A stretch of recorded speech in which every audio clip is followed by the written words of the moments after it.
want to start today by talking about protecting something that is really incredibly important to all of us, and that is the integrity of our elections. In 2016, we were slow to identify Russian interference.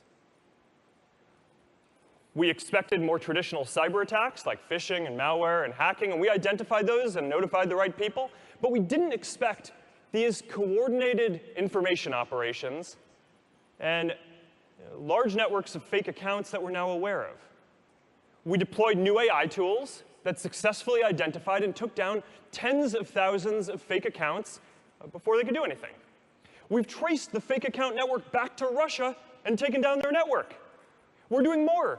We're requiring everyone running political and issue ads or running large pages to be verified with a government ID.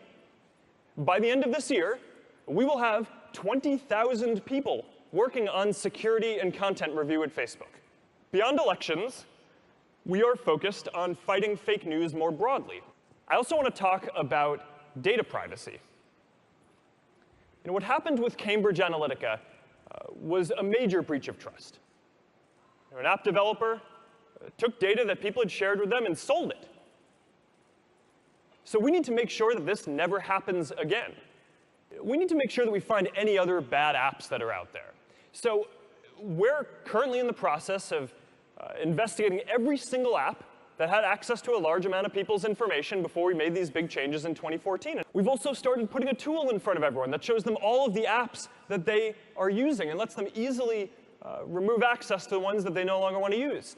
In your web browser, you today have a simple way to clear your cookies and clear your browsing history.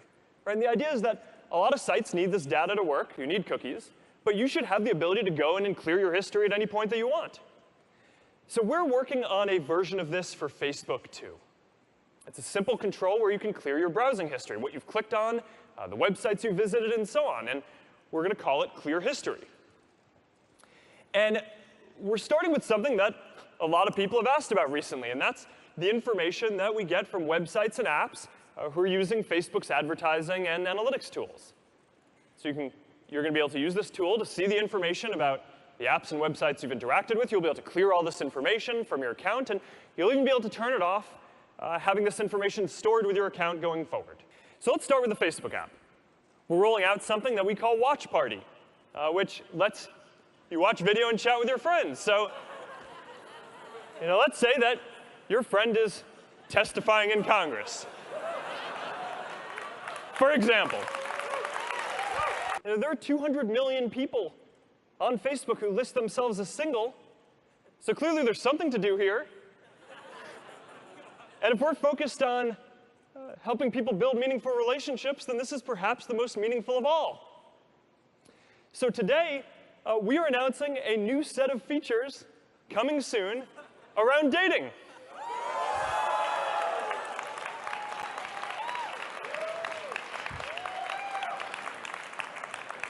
Now, this is going to be for building real long-term relationships, all right, not just hookups.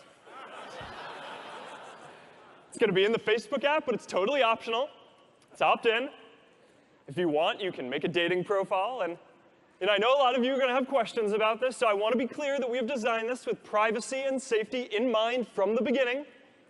Your friends aren't going to see your profile. You're only going to be suggested people who are not your friends, who have opted into dating, who fit your preferences, although I can't promise that you're going to get email. It's a tough world. So yes, this is an important moment. We need to do more to keep people safe, and we will. But we also need to keep building and bringing the world closer together. Thank you for coming out today. Thank you for everything you're doing to bring people together. Have a great F8.